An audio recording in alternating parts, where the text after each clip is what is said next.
ഹരേ കൃഷ്ണ. സർവം ശ്രീ രാധാകൃഷ്ണാർപ്പണമസ്തു. അധ്യായം 1. കുരുക്ഷേത്ര യുദ്ധകളത്തിലെ സൈന്യ നിരീക്ഷണം.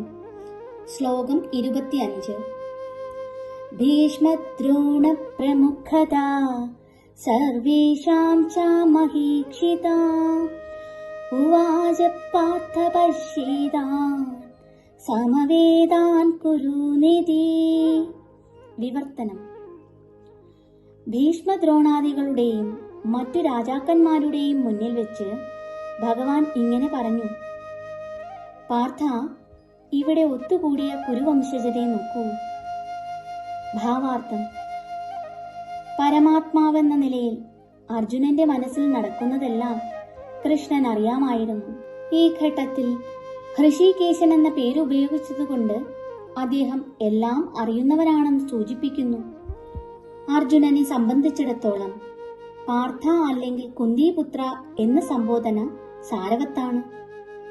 തന്റെ പിതാവായ വസുദേവരുടെ സഹോദരിയുടെ മകനായതുകൊണ്ടാണ് താൻ അർജുനന്റെ തേരാളി പദം സ്വീകരിച്ചതെന്ന് ഒരു സുഹൃത്തെന്ന നിലയിൽ കൃഷ്ണൻ അർജുനനെ അറിയിക്കുന്നു.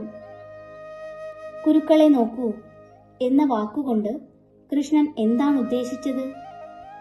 അർജുനൻ അവിടെ പൊരുതാതെ നോക്കി നിൽക്കണമെന്നാണോ? തന്റെ പിതൃ സഹോദരീ പുത്രനിൽ നിന്ന് അത്തരം പെരുമാറ്റം കൃഷ്ണൻ പ്രതീക്ഷിച്ചിരുന്നില്ല. അർജുനന്റെ മനോഭാവത്തെപ്പറ്റി സൗഹാർദ്ദപൂർവമായൊരു പ്രവചനമാണിത്. ശ്ലോകം 26. തത്രാപശ്യത് സ്ഥിതാൻ പാർത്ഥ പിതൃനാദഃ പിതാമഹാൻ ആചാര്യാൻ മാതുലാൻ ഭ്രാതൃപുത്രാൻ പൗത്രാൻ സഖീംസ്തഥാ ശുശ്രുരാൻ സുഹൃതശ്ചൈവ സേനയോരുഭയോരപി. വിവർത്തനം.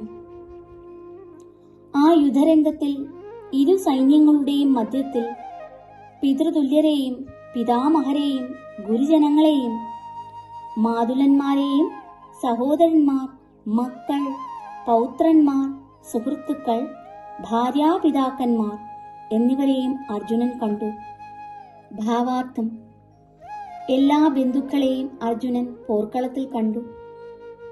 സ്വപിതാവിന്റെ സമവയസ്കരായ ഭൂരിശ്രവസിനെ പോലെയുള്ളവർ, ഭീഷ്മനെയും സോമദത്തനെയും പോലെയുള്ള മുത്തച്ഛന്മാർ, ദ്രോണാചാര്യർ, കൃപാചാര്യർ മുതലായ ഗുരുജനങ്ങൾ, ശല്യ ശകുനികളെപ്പോലുള്ള മാതുലന്മാർ, ദുര്യോധനാദികളായ സഹോദരന്മാർ, ലക്ഷ്മണാദികളായ പുത്രന്മാർ, അശ്വത്ഥാമാവ് തുടങ്ങിയ സുഹൃത്തുക്കൾ, കൃതവർമാവിനെ പോലെയുള്ള ഗുണകാംക്ഷികൾ, കൂടാതെ തന്റെ അനേകം സുഹൃത്തുക്കളെയും സൈന്യനിരയിൽ അർജുനൻ കണ്ടു. ശ്ലോകം 27. താൻ സമീക്ഷ്യ സ കൗന്ദേയ സർവാൻ ബന്ധുനവസ്ഥിതാൻ കൃപയാ പരയാവിഷ്ടോ വിഷീദന്നിദമബ്രവീത്. വിവർത്തനം.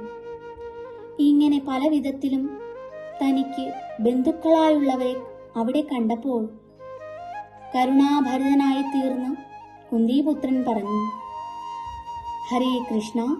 സർവം ശ്രീ രാധാകൃഷ്ണാർപ്പണമസ്തു.